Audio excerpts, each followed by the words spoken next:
really excited to come out and speak to all of you today because, frankly, in campaigning, it's not often that you get together with a group that you feel like is a kindred spirit and that you come in sharing certain core beliefs about what government is and what it should be. So honestly, I debated a long time about exactly where I was going to go with this talk. Could very easily stand here and talk to you about my major campaign themes, the things we're really going to try to push this year, whether it be controlling the size of government and the spending in Story County, making sure that we're more open and representative with the way we do business in Story County, economic development and the way that the county participates in that in Story County. I could easily go through and tell you how completely furious I am that we've just passed another budget here in Story County where we have $34.7 million in revenues and $40.2 million in expenses. I could spend a long time talking about that. I could tell you how ridiculous I think it is that since 1997, property taxes collected in Story County have gone up by 72% while the population's grown 16%.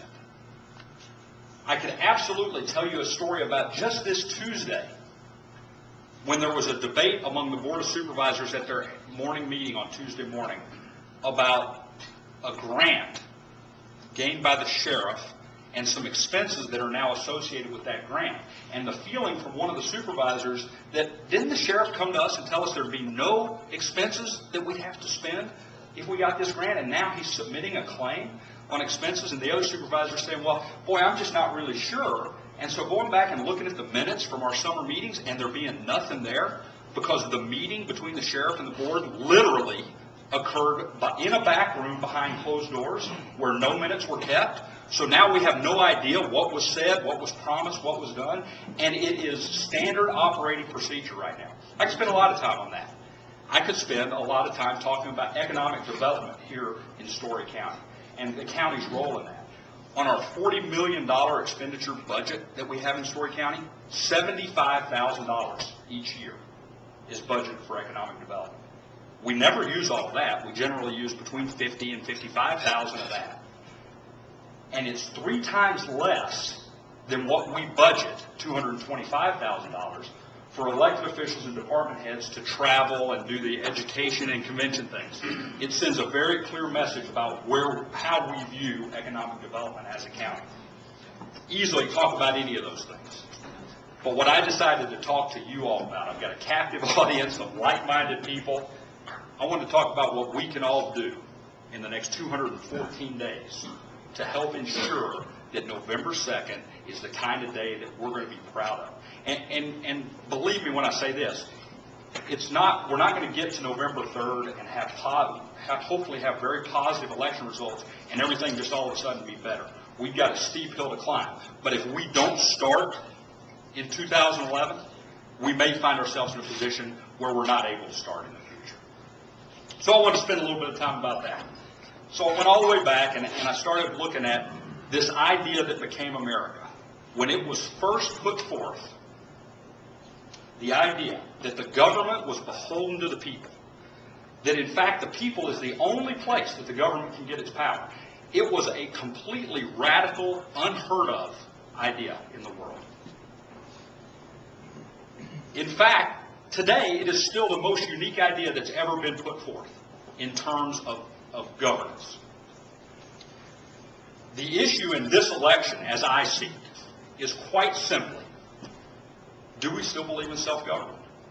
Do we still believe that you and I are the most capable to determine what's best for our lives, what's in our best interest?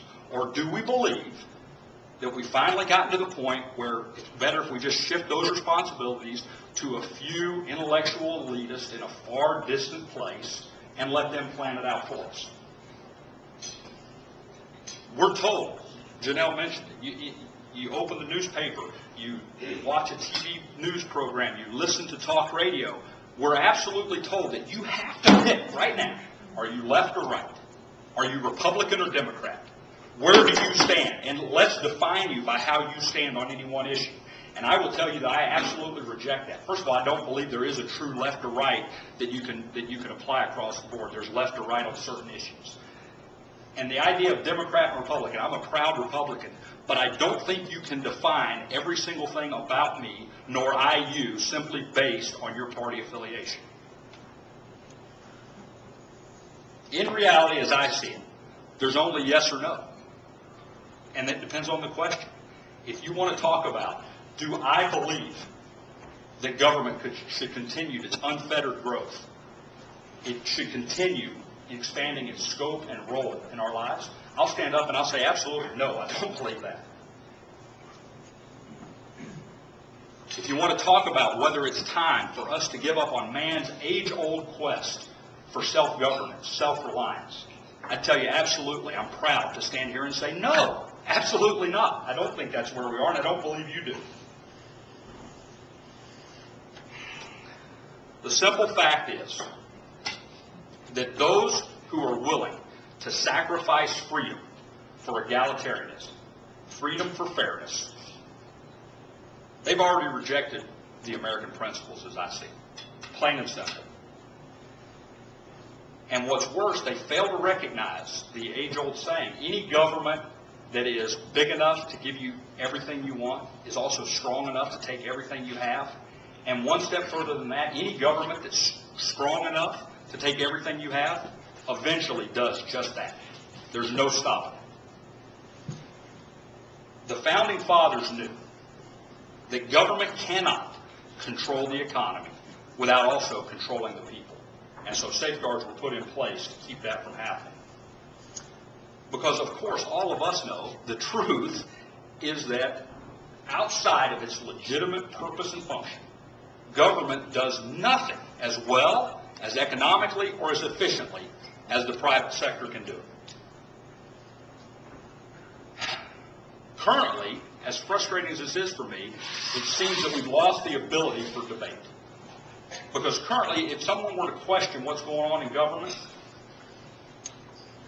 they're accused of being against the less fortunate. Or even worse, you're accused of being pro-big business. Oh, watch out for that. Don't be pro-big business. I want us to be able to have a legitimate debate about the size and scope and role of government without being told that the second I want to have that debate, I'm against anything and everything. I'm against certain things. Absolutely true. So let me be absolutely clear. If we're talking about bigger government, less freedom, more spending and debt, then I'm proud to stand up and say I'm absolutely against that and I'm not going to take any more. And if the people in power expect me to sit on the sidelines while they mortgage away my children's future, then they've got another thing coming. I'm not willing to do that. So the question is, what can we do? What can a group of people like this do to have an impact on this election that's coming up? And for me, it's as simple as three things. You're doing absolutely the first one right here. And it's get informed, get involved, and then get busy. Because shoe leather matters in all of this.